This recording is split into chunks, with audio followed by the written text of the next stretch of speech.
जटाक्ष नायक का कन्नौज के राजा हर्षवर्धन की कहानी भारत के इतिहास में कन्नौज का नाम स्वर्ण अक्षरों में लिखा गया है। उत्तर प्रदेश के गंगा तट पर स्थित यह नगर सांस्कृतिक, व्यापारिक और राजनीतिक गतिविधियों का केंद्र रहा है। खासकर 7वीं शताब्दी में जब राजा हर्षवर्धन ने इसे अपनी राजधानी बनाया तब कन्नौज का वैभव चरम पर था। यह कहानी राजा हर्षवर्धन के जीवन, उनके साम्राज्य और उनकी सांस्कृतिक धरोहर पर प्रकाश डालती है। और आपको प्रारंभिक जीवन और शिक्षा। हर्षवर्धन का जन्म 590 ईस्वी में थानेश्वर के पुष्यभूति वंश में हुआ। उनके पिता प्रभाकर वर्धन थानेश्वर के राजा थे और उनकी माता यशोमती एक धर्मपरायण महिला थीं। बचपन से ही हर्ष ने धर्म, राजनीति और सैन्य शिक्षा में गहरी रुचि दिखाई। वह अपने बड़े भाई राजवर्धन और बहन राजश्री के साथ पले बढ़े।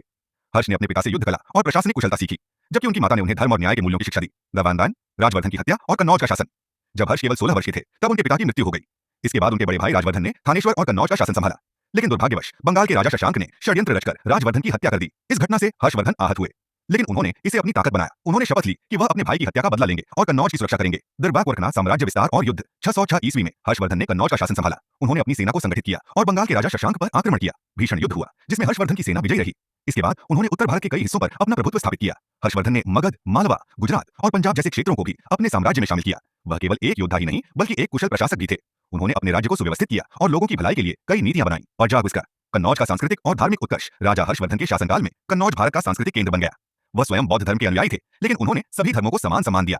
उनके दरबार में बौद्ध धर्म के विद्वान, जैन मुनि और हिंदू संत सभी को आदर मिलता था। हर्षवर्धन ने कन्नौज में एक विशाल धर्म सभा का आयोजन किया, जिसमें भारत और चीन के विद्वान शामिल हुए। चीनी यात्री हुएनसांग ने इस धर्म सभा का वर्णन करते हुए कहा कि हर्षवर्धन एक धर्मनिष्ठ और न्यायप्रिय शासक थे। वह प्रजा के कल्याण के लिए समर्पित थे और गरीबों को भोजन, वस्त्र और धन दान करते थे। आर्यावर्त चीन साहित्य और कला का संरक्षण।